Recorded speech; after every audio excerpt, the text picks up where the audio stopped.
Hosadiganta digital ವಾಹಿನಿಯ ಎಲ್ಲ ವೀಕ್ಷಕರಿಗೆ ವಿಶ್ವಾವಸು ಸಂವತ್ಸರದ ಯುಗಾದಿ ಹಬ್ಬದ ಶುಭ ಕಾಮನೆಗಳು.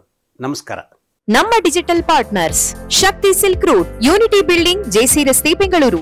ಮನೆಯಲ್ಲಿ ಕುಳಿತು ಬ್ರಾಹ್ಮಣ ವಧುವರ ಮಿಶ್ರಣಿ ಮಾಡಲು ಒಂದು ಸುವರ್ಣಾವಕಾಶ. ಸಂಪರ್ಕಿಸಿ ಅನುರಾಗ ಮ್ಯಾಟ್ರಿಮೋನಿ. ಜಗತ್ತನ್ನು ನೋಡೋಣ ಬನ್ನಿ, ನಮ್ಮೊಂದಿಗೆ ನಡೆಸಿ ಧಾರ್ಮಿಕ ಯಾತ್ರೆ. ಈ ವರ್ಷ ವಿಶ್ವಾವಸು ಸಂವತ್ಸರದ ಇಡೀ ಒಂದು ವರ್ಷ ಕನ್ಯಾ ರಾಶಿಯವರಿಗೆ ಯಾವ ರೀತಿಯಲ್ಲಿ ಒಳಿತುಗಳನ್ನು ನಿರ್ಮಾಣ ಮಾಡುವ ದಿಸೆಯಲ್ಲಿ ಅನುಗ್ರಹಪೂರ್ಣವಾದಂತಹ ಸಿದ್ಧಿ ಸಿಗಬಹುದು, ಅಥವಾ ನಡೆಯುವ ದಾರಿಯಲ್ಲಿ ಅಡೆತಡೆಗಳು ಏನೆಲ್ಲ ನಿರ್ಮಾಣವಾಗಬಹುದು ಅನ್ನುವುದರ ಬಗ್ಗೆ ಸ್ವಲ್ಪ ವಿಶ್ಲೇಷಣೆ ನಡೆಸೋಣ. ಕನ್ಯಾ ರಾಶಿಯವರಿಗೆ ಈವರೆಗೂ ಇದ್ದಂತಹ ಗುರುಬಲ ತಪ್ಪತ್ತೆ.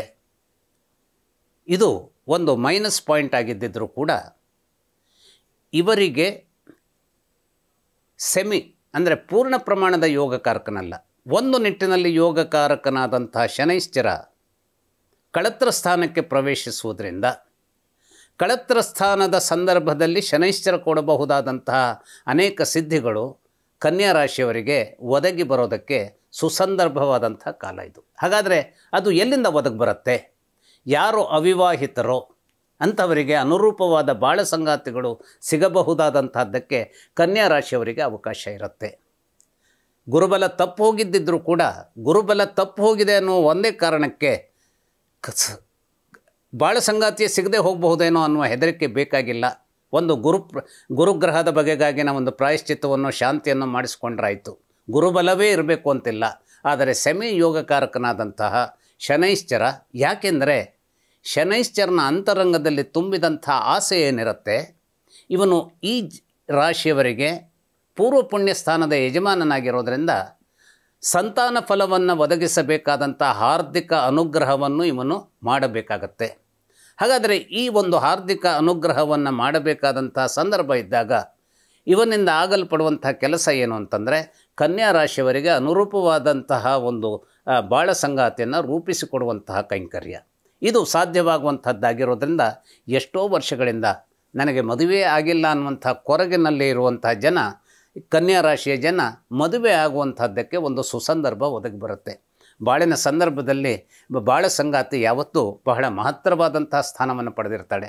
ಅಂತಹ ಬಾಳ ಸಂಗಾತಿ ಒದಗಿ ಬರ್ತಾಳೆ ಅಂತಾದರೆ ಈ ವರ್ಷದ ಒಂದು ಸಂದರ್ಭವನ್ನು ಕನ್ಯಾ ರಾಶಿಯವರು ಒಂದು ದೊಡ್ಡ ರೀತಿಯ ಸುಸಂದರ್ಭ ಇದು ಅನ್ನುವ ರೀತಿಯಲ್ಲಿ ಸ್ವೀಕರಿಸಬೇಕು.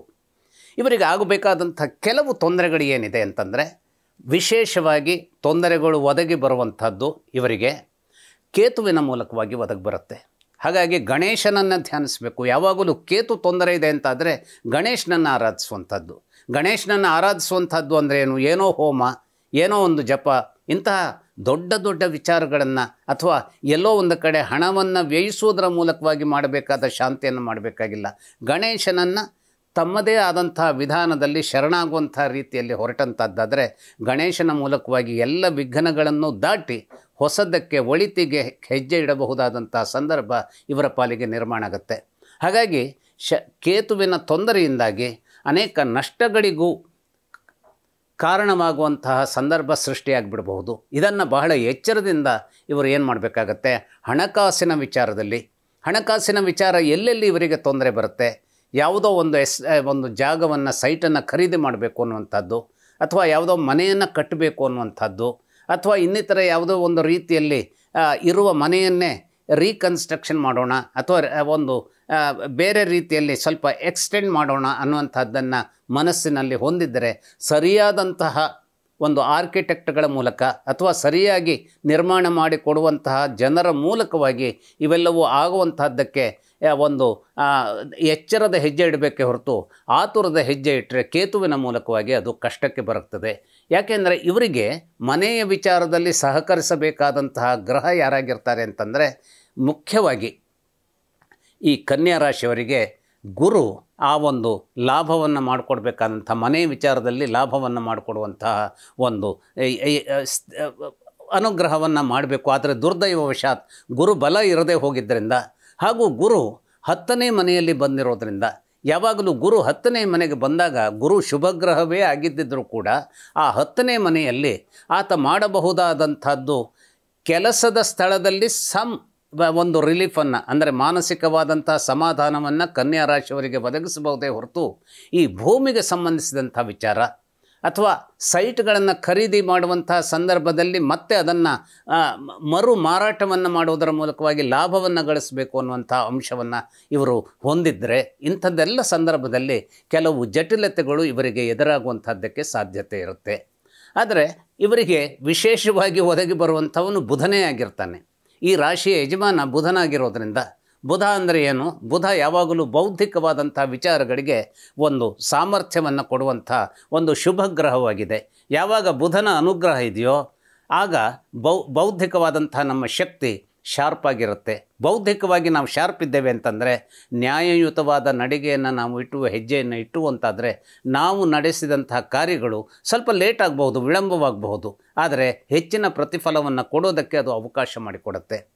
ಒಂದೇ ಒಂದು ಇವರು ಮತ್ತೆ ಮತ್ತೆ ಮತ್ತೆ ಹೇಳುವಂಥದ್ದೇನು ಅಂತಂದರೆ ಕೇತುವನ್ನು ಮಾತ್ರ ಒಂದು ನೆನಪಿಟ್ಟುಕೊಳ್ಳಬೇಕಾದಂತಹದ್ದನ್ನು ಕೇತುವಿನ ಬಗೆಗಾಗಿನ ಎಚ್ಚರವನ್ನು ತಲೆಯಲ್ಲಿ ಇಟ್ಟುಕೊಳ್ಳಬೇಕಾದಂತಹ ಒಂದು ಸೂಕ್ಷ್ಮ ಪರಿಸ್ಥಿತಿಯನ್ನು ನಿಭಾಯಿಸಿದರೆ ಭೂಮಿಯ ವಿಚಾರದಲ್ಲಿಯೂ ಕೂಡ ಇವರು ಮಂಗಳನ ಮೂಲಕವಾಗಿ ಅನೇಕ ರೀತಿಯ ಸಿದ್ಧಿಗಳನ್ನು ಪಡೆಯೋದಕ್ಕೆ ಅವಕಾಶಗಳನ್ನು ಪಡೆದು ಬಿಡ್ತಾರೆ. ಯಾಕೆ ಅಂತಂದರೆ ಇವರ ಮಂಗಳ ಏನಿರ್ತಾನೆ ಅಷ್ಟಮ ಸ್ಥಾನದ ಯಜಮಾನನಾಗಿದ್ದರೂ, ಮರಣ ಸ್ಥಾನದ ಯಜಮಾನನಾಗಿದ್ದರೂ ಕೂಡ ಆ ಮರಣದ ಸ್ಥಾನದ ಯಜಮಾನನಾಗಿ ಆತ ಇವರ ಜಾತಕದಲ್ಲಿ ಅಕಸ್ಮಾತ್ತಾಗಿ ಎಲ್ಲೋ ಒಂದೆಡೆ ಮಕರ ರಾಶಿಯಲ್ಲಿ ಕುಳಿತು ಬಿಟ್ಟಿದ್ದಾನೆ ಅಂತಾದರೆ ಅನೇಕ ರೀತಿಯ ಈ ವರ್ಷದ ಮಟ್ಟಿಗೆ ಅನೇಕ ರೀತಿಯಲ್ಲಿ ಈ ರಿಯಲ್ ಎಸ್ಟೇಟ್ನಿಂದಲೇ ಇವರಿಗೆ ಅಗಾಧವಾದಂಥ ಲಾಭವನ್ನು ತಂದುಕೊಡೋದಕ್ಕೆ ಅವನ ಅವಕಾಶ ಮಾಡಿಕೊಡ್ತಾನೆ. ಅಷ್ಟೇ ಅಲ್ಲ, ವೈರಿಗಳಿಂದಲೇ ಅನೇಕ ರೀತಿಯ ಕೆಲಸಗಳು ಇವರಿಗೆ ನೆರವೇರುವ ಹಾಗೆ ಅನಿರೀಕ್ಷಿತವಾದ ಸಹಾಯ ವೈರಿಗಳಿಂದಲೇ ಸಿಗುವಂತಹ ಸ್ಥಿತಿಗತಿಗಳು ಒದಗಿ ಬರುವಂಥ ಅದೃಷ್ಟವನ್ನು ಈ ರಾಶಿಯವರು ಏನು ಮಾಡ್ಕೊಳ್ಬೋದು, ನಿರೀಕ್ಷಿಸಬಹುದು, ಸಂಯೋಜಿಸ್ಕೊಳ್ಬಹುದು.